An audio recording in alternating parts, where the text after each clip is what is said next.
அனைவருக்கும் வணக்கம். நம்ம இன்னைக்கு பார்க்கக்கூடிய ஒரு வினா என்ன அப்படின்னா, காட்சியை கண்டு கவிஞர் எழுதுக அப்படின்றது பார்க்க போறோம். இயல் 2ல இருக்கக்கூடியது. இந்த ஒரு பிக்சரை ஃபர்ஸ்ட் நீங்க உங்களுக்கு என்ன பண்ணுவாங்க அப்படின்னா, உங்களுடைய கொஸ்டின் பேப்பர்ல கொடுப்பாங்க. நீங்க ஃபர்ஸ்ட் அந்த பிக்சரை பார்க்கணும்.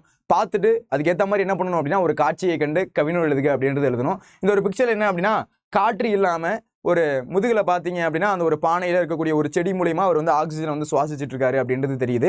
அப்போ இதுக்கு பொருத்தமா இருக்கக்கூடிய ஒரு தலைப்பு அப்படின்றது கொடுத்துட்டு அதுக்கேற்ற மாதிரி ஒரு 5லேருந்து 6 லைன் என்ன பண்ணணும் அப்படின்னா, நீங்க அந்த காட்சியை கண்டு கவிஞர் எழுதுக அப்படின்னு எழுதுனீங்க அப்படின்னா உங்களுக்கு ஃபுல் மார்க் அப்படின்றது கொடுப்பாங்க.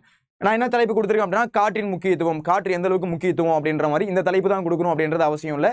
அந்த ஒரு படத்துக்கு ஏற்ற மாதிரி என்ன பண்ணலாம்னா, நீங்க எந்த ஒரு தலைப்பு அப்படின்னு கொடுக்கலாம். சரிங்களா? ஓகே. சுற்றுச்சூழல் சீர்கேட்டால் சுதந்திர காற்றை இழந்தோம். இப்போ இருக்கக்கூடிய சுற்றுச்சூழல் சீர்கேட்டுனால நம்ம இருக்கக்கூடிய இந்த சுதந்திர காற்று, நல்ல ஒரு காற்று என்ன பண்ணோம் அப்படின்னா நம்ம இழந்துட்டோம். எல்லா இடத்துலையும் காற்று அப்படின்றது மாசுபட்டு இருக்கு அப்படின்னு சொல்றாங்க. மரங்களை மனிதன் வெட்டியதால் மண்ணும் மலடு ஆனதே. மரத்தெல்லாம் என்ன பண்ணோம் அப்படின்னா வீடு கட்டுறதுக்காக வந்து எல்லாத்தையும் வெட்டணும். அதனால பார்த்தோம் அப்படின்னா இப்போ மண்ணுமே என்ன ஆயிடுச்சு அப்படின்னா ஒரு மலடாயிடுச்சு. நல்ல ஒரு மழை இல்லை, நல்ல வந்து ஒரு காற்று இல்லை. அதனால வந்து மண்ணு இப்போ என்ன ஆயிடுச்சு அப்படின்னா ஒரு மலடாயிடுச்சு. உயிர் காற்று இன்றி தவித்தோமே. உயிர் காற்று இல்லாமல் நம்மளால தவிக்கிறோம். ஏன்னா நல்ல ஒரு ஆக்சிஜன் காற்று இல்லை அப்படின்னா நம்மளால உயிர் வாழ முடியாது. அதனால உயிர் காற்று என்ன பண்றோம் அப்படின்னா நம்ம தவிக்கிறோம். உயிர் வழி குடுவை சுமந்தோமே. இந்த மாதிரி வந்து நல்ல காற்று இல்லாதனால இந்த மாதிரி முதுகுல அந்த ஒரு ஆக்சிஜன் சிலிண்டர், அதுக்கு அடுத்து இருக்கக்கூடிய அந்த ஒரு முதுகுல அந்த மாதிரி அந்த பிக்சர்ல பாத்தீங்க அப்படின்னா ஒரு பானையில் இருக்கக்கூடிய அந்த ஒரு விஷயத்து மூலமா என்ன பண்றாரு அப்படின்னா அந்த ஒரு காத்து அப்படின்றத சுவாசிக்கிறாரு அப்படின்றத சொல்றாங்க. அப்போ உயிர்வழி குடுவை சுமந்தோமே அப்படின்னு சொல்லக்கூடிய ஒரு காட்சியை கண்டு கவிஞர் எழுதுக.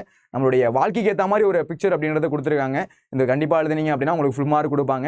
இந்த ஒரு வீடியோ உங்களுக்கு பிடிச்சிருக்கு அப்படின்னா ஒரு லைக் ஒன்று தட்டி விடுங்க. உங்க ஃப்ரெண்ட்ஸுக்கு இந்த வீடியோ கண்டிப்பா ஷேர் பண்ணுங்க. இது போன்ற யூஸ்ஃபுல்லான வீடியோஸ்க்கு நம்ம சேனலை ஃபாலோ பண்ணி சப்ஸ்கிரைப் பண்ணுங்க. நன்றி, வணக்கம்.